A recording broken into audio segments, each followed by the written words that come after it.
महाराज जी, अब महाशिवरात्रि आ रही है जी। तो महाशिवरात्रि पे भोलेनाथ की पूजा कैसे करते हैं और कैसे करनी चाहिए भोलेनाथ की पूजा, आप हमारे भक्तों को बताइए।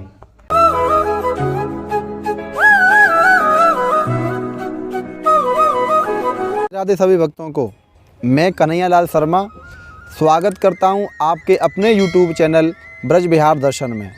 भक्तों, हम आपको नित्य निरंतर भगवान की क्रीड़ा स्थली, रास स्थली और ब्रज के संत महापुरुषों के दर्शन कराते आ रहे हैं। उसी श्रृंखला में आज हम आपको एक ऐसे संत के, एक ऐसे युवा संत के दर्शन कराएंगे जो कि भगवान भोलेनाथ की सेवा में नित्य निरंतर लगे रहते हैं और वह किशोरी श्री राधा रानी के धाम, निज धाम श्री बरसाना में निवास करते हैं और राधा रानी की ही कृपा से श्री भोलेनाथ के भजन में, ध्यान में लगे रहते हैं। भोलेनाथ के भक्त हैं वो महाराज, युवा संत हैं और हमारे युवाओं के लिए बड़े प्रेरणादायक हैं कि भगवान की भक्ति हमको कैसे करनी चाहिए, भगवान का भजन हमको कैसे करना चाहिए। क्योंकि भाई संत का जो जन्म होता है जन सेवा के लिए होता है, परोपकार के लिए होता है।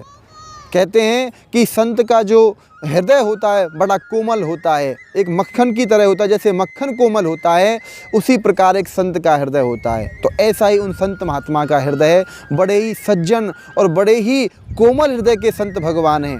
तो मैं आइए उन संत के आपको दर्शन कराऊंगा और उनसे हम जानेंगे कि भगवान भोलेनाथ की भक्ति हमको कैसे करनी चाहिए। देखिए, कहते हैं ना कि भोलेनाथ की भक्ति हम करेंगे तभी हम श्री राधा रानी को पा सकते हैं, श्री राघवेंद्र सरकार को पा सकते हैं, भगवान श्री कृष्ण को पा सकते हैं। उनकी भोलेनाथ की भक्ति के किए बिना हम किसी भी भगवान को नहीं पा सकते हैं। तो आइए हम भोलेनाथ के भक्त परम संत श्री महाराज जी के चरणों में चलेंगे और उनसे आराधना करेंगे कि हम सभी भक्तों को बताएं कि भोलेनाथ की भक्ति कैसे की जा सकती है, कैसे भोलेनाथ का भक्त बना जा सकता है। और भोलेनाथ तो बड़े ही सरल स्वभाव के हैं, बड़े कृपालु हैं भोलेनाथ के। हम मंदिर में प्रवेश करते हैं और आप देखिए मंदिर में प्रवेश करने से पहले ही हमको हनुमान जी के दर्शन हो रहे हैं। आइए सभी भक्त हनुमान जी के चरणों में प्रणाम करिए। मनोजवम मारुततुल्य वेगम जितेन्द्रियं बुद्धिमतां वरिष्ठं वातात्मजं वानरयूतमुक्षं श्रीरामदूतं शरणं प्रपद्ये। बोलो हनुमान जी महाराज की जय। हनुमान जी महाराज के बड़े ही सुंदर और अद्भुत दर्शन हैं। आपने हनुमान जी महाराज के दर्शन किए, अब हम चलते हैं महाराज जी के पास, महाराज जी के दर्शन करेंगे। आइए मेरे साथ, ये देखिए बड़े ही सुंदर भोलेनाथ के दर्शन हैं और महाराज जी बैठे हुए हैं, अपने ध्यान में हैं। तो अब हम जानेंगे महाराज जी से भोलेनाथ की भक्ति कैसे की जाती है, कैसे महाराज जी ने ये भेष लिया, इसके बारे में महाराज जी के भाव हम जानेंगे। आप मेरे साथ वीडियो में अंत तक बने रहें ताकि ये जो भाव है महाराज जी के वो आप सुन सकें। राधे महाराज। राधे राधे। महाराज जी आपका शुभ नाम? बाबा चटपटनाथ। बाबा चटपटनाथ जी। महाराज जी आपका नाम तो बड़ा सुंदर है। तो आप महाराज जी ये नाम किसने रखा था आपका? ये सब गुरु महाराज की कृपा है। अच्छा। और गुरु महाराज ने हमारा ये नाम किया था। अच्छा, तो महाराज जी आपके गुरु महाराज किस संप्रदाय से? नाथ संप्रदाय से थे। नाथ संप्रदाय से? गुरु गोरखनाथ जी वाली संप्रदाय? हाँ, गुरु गोरखनाथ जी की संप्रदाय से ही हैं। तो महाराज जी आपके गुरु जी? हमारे गुरु जी ये बाबा रत्तीनाथ जी हैं। अच्छा, आपके गुरु जी हैं। हाँ। तो महाराज जी आपके गुरुजी नाथ संप्रदाय से थे? जी। गुरु गोरखनाथ जी से? जी। तो महाराज जी आप हमारे भक्तों को गुरु गोरखनाथ जी के बारे में कुछ बताइए।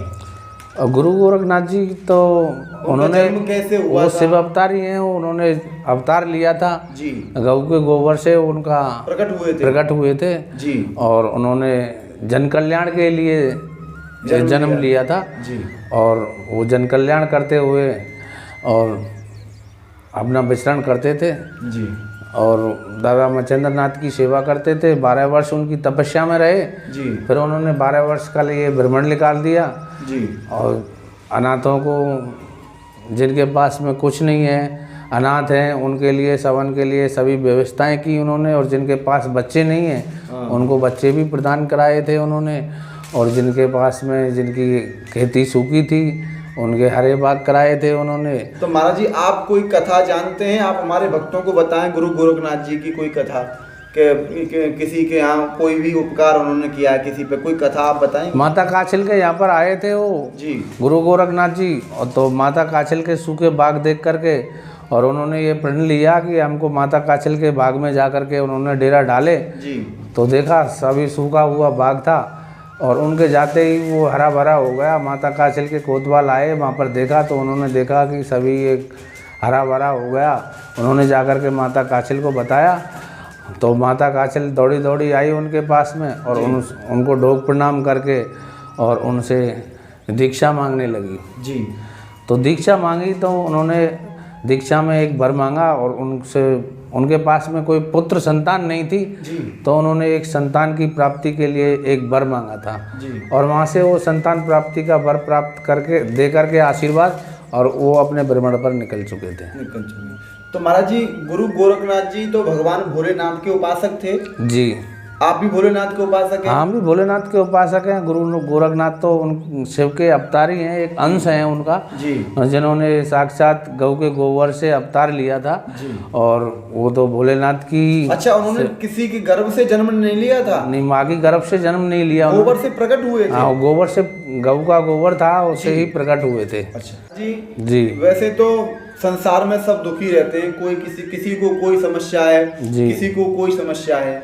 तो आप हमारे भक्तों को बताइए हमारे ब्रज विहार दर्शन चैनल के माध्यम से कि भोले बाबा पे ऐसा क्या वस्तु हम चढ़ाएं, ऐसी भोले बाबा को क्या वस्तु प्रिय है जिससे भोले बाबा जल्दी प्रसन्न हो जाते हैं?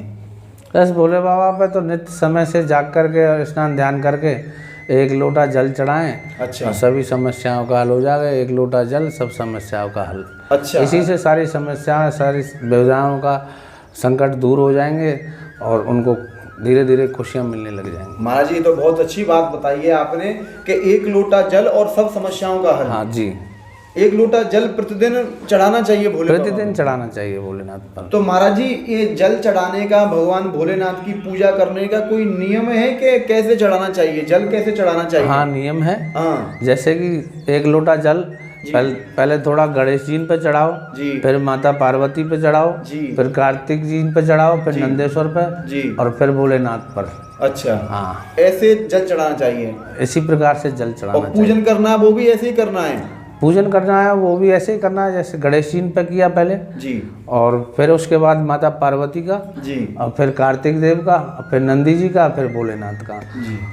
बाकी तो भोलेनाथ पर बेल पत्र, धतूरे, भांग आदि सब चढ़ते हैं, लेकिन गणेश जी पर जो पुष्प, फूल, धूप, दीप जो होता है उसी को दिखा करके और उसी से भोलेनाथ प्रसन्न हो जाते हैं।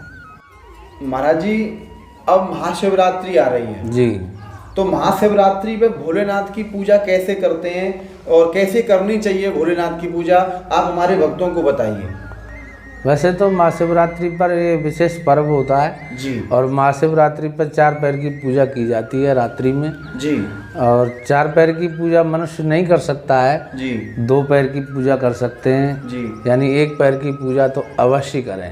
अच्छा, 4 की ना कर पाए तो 2 की करें, 2 की ना करे तो 1 की तो अवश्य करें। अवश्य करें। तो इसमें भोलेनाथ का अभिषेक होता है?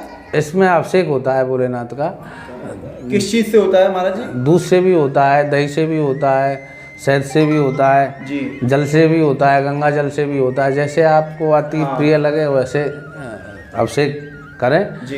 1 पैर करें, 2 पैर करें या 4 पैर करें जी। 4 पैर की पूजा होती है शिवरात्रि पर और चारों पैर शिवरात्रि पर पूजा करते हैं तो भोलेनाथ उन पर कृपा बरसाते हैं, उनके सभी संकटों को दूर करते हैं और अपनी शक्ति उनको प्रदान करते हैं और उनके सारे कार्य बनाते हैं। जी जी, आपने बताया कि अभिषेक करना चाहिए भोलेनाथ पे। जी।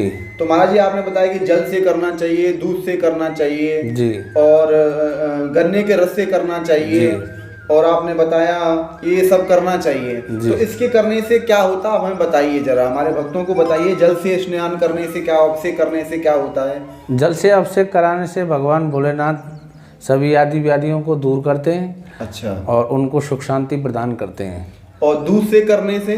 दूध से अभिषेक करने से मनुष्य को पुत्र की प्राप्ति होती है। अच्छा, जिसके पुत्र ना हो, हाँ, वो अगर दूध से अभिषेक करे भोलेनाथ का 4 पैर का, हाँ, तो पुत्र की प्राप्ति होती है। पुत्र की प्राप्ति होती है और उनके घर में खुशियाँ गूंजने लगती हैं। और महाराज जी आप बता दें गन्ने के रस से, गन्ने के रस से अगर अभिषेक किया जाए भोलेनाथ का जी तो लक्ष्मी की प्राप्ति होती है जी, और घर में सुख शांति बनती है और लक्ष्मी का आवागमन होता है। और महाराज जी किसी के आदि व्याधि रहती है आजकल, बहुत कुछ ना कुछ किसी के लगा रहता है, उसके लिए कैसे अभिषेक करना चाहिए भोले बाबा पे? उसके लिए जल लेकर के उसमें कुशा मिला करके जी, और इस जल से अभिषेक करना चाहिए जी। सारी आदि व्याधियाँ दूर हो जाती हैं। अच्छा, तो महाराज जी मैं ये कह रहा था कि आजकल ना लोगों की अनेक समस्याएं होती हैं। एक समस्या ये भी होती है कि किसी की पुत्री का विवाह नहीं हो रहा, किसी के पुत्र का विवाह नहीं हो रहा, तो ऐसा कोई योग बने, ऐसा कोई उपाय हमारे भक्तों के लिए आप जानते हो तो? आप भोलेनाथ के उपासक हैं, ऐसा भोलेनाथ का कोई उपाय बताइए आप। भोलेनाथ का अभिषेक करके और बेलपत्र पर 108 बेलपत्र लेकर उस पर राम नाम लिख करके और भोलेनाथ पर अर्पण की जाए तो शादी विवाह के योग अच्छे बनने लग जाते हैं। अच्छा, 108 बिलपत्र लेके अभिषेक के बाद में, हाँ, और भोलेनाथ पर वो राम नाम लिख करके उस बेलपत्र पे पर राम का नाम लिख करके जी, और भोलेनाथ पर अर्पित किया जाए जी, तो उनकी शादी के योग बनते हैं, अच्छे योग बनते हैं, अच्छे योग बनने लगते हैं और सारी आदि व्याधियाँ दूर होती हैं। जी। तो महाराज जी भोलेनाथ तो सब पे कृपा करते हैं। महाराज जी आप ऐसा अपने बारे में बताइए और इस मंदिर के बारे में बताइए, आपके मन में कैसे प्रेरणा लगी कि यहाँ पे मंदिर होना चाहिए भोले बाबा का? बस हम ध्यान तो करते थे पहले से ही जी। एक दिन हम रात्रि में विश्राम कर रहे थे तो हमारी नींद आंख लग गई। आंख लगने के बाद हमको सपन द्वारा भोलेनाथ ने दर्शन दिए जी, और हमारे से उन्होंने प्रेरणा की कि इस जगह पर तुम भोलेनाथ हमारी स्थापना करवाओ जी। और स्थापना करवाने के बाद हम ये मंदिर बनवाया। स्थापना कराने के बाद ही ये मंदिर बनाया था जी, और मंदिर बना करके हम उनका यहाँ पर ध्यान करने लगे। जी। कुछ लोग हमारे तो तब से यहीं रह रहे हैं आप, यहीं विराज रहे हैं? हाँ यहीं विराज रहे हैं अब से। तो महाराज जी आप कोई यहाँ की कोई ऐसी चमत्कारिक घटना या कोई कथा ऐसी भोलेनाथ की, कोई ऐसा भोलेनाथ का कोई चमत्कार हुआ है यहाँ कोई किसी भक्त के साथ में, कोई भगवान ने किसी को कृपा कोई ऐसी करी हो जो सच जिसका आपको पता हो, मालूम हो? हाँ चमत्कार किया है ना जी। यहाँ पर प्रतिदिन जल चढ़ाने आते हैं लोग और जल चढ़ा के और वो अपने घर चले जाते हैं और उनके जो कार्य अटके हुए थे धीरे धीरे वो सफल होने लगे। और तो वो अपनी श्रद्धा को और बढ़ाते हुए और भगवान का ध्यान करते हुए गुणगान करते हैं, आते तो रहते ये हैं। भक्तों ने ही मंदिर बनवाया है? हाँ भक्तों ने ही बनाया जी। अच्छा, हम जिनके काम होते गए हैं भक्त ने अपने अपने भाव से श्रद्धा से आपके लिए जो भी कुछ हाँ। सेवा की है मंदिर की। हाँ सब उन्हीं ने बनाया जी। जी। इस मंदिर की ऐसी कोई चमत्कारिक घटना, कोई ऐसी कथा बताइए कि भोलेनाथ ने भक्तों के ऊपर, तो वैसे भोलेनाथ कृपा करते ही हैं, लेकिन किसी विशेष भक्त के ऊपर भगवान ने कोई कृपा करी है, कोई चमत्कार ऐसा हुआ हो, वो आप हमें बताइए। यहाँ भोलेनाथ तो भोले हैं, वो सभी भक्तों पर कृपा करते हैं जी, लेकिन जो अपनी श्रद्धा से यहाँ पर कोई भाव लेके आता है, भक्ति का भाव लेके आता है तो भक्ति देते हैं जी, और वैभव का भाव लेके आता है तो उनको वैभव भी मिलता है जी। और किसी को जैसे पुत्र प्राप्ति नहीं हो, वो श्रद्धा लेकर के आता है तो उनको प्राप्ति भी होती है जी।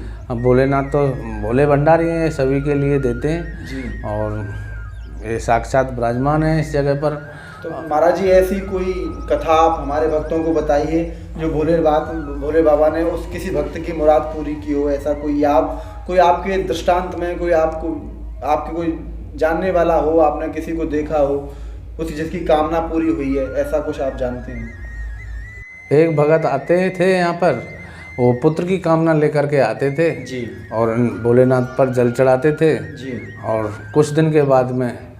कुछ दिन बीतने के बाद में उनके पुत्र प्राप्ति हुई जी, और आज भी वो भोलेनाथ की सेवा करने के लिए आते हैं जी। और भोलेनाथ तो भोले भंडारी हैं, सबके लिए देते रहते हैं और सभी की कामनाओं को पूर्ण करते हैं। तो महाराज जी भोलेनाथ का कोई मंत्र जिसका हम जाप करें अपने भक्तों को बताएं, आप हमारे भक्तों को कुछ। भोलेनाथ का मंत्र तो ओम नमः शिवाय का जाप करो जी, उसी से सारे संकट दूर होते हैं जी, और उन्हीं से सद्बुद्धि बढ़ती रहती है जी। और भोलेनाथ उनके लिए आशीर्वाद देते रहते हैं। जय जय शंकर, जय भोलेनाथ। महाराज जी बहुत सुंदर, आपने हमारे भक्तों को बड़ा ही सुंदर भोलेनाथ के बारे में बताया, इस मंदिर के बारे में बताया। महाराज जी आपके लिए कोटि कोटि प्रणाम हैं। राधे राधे महाराज। राधे राधे।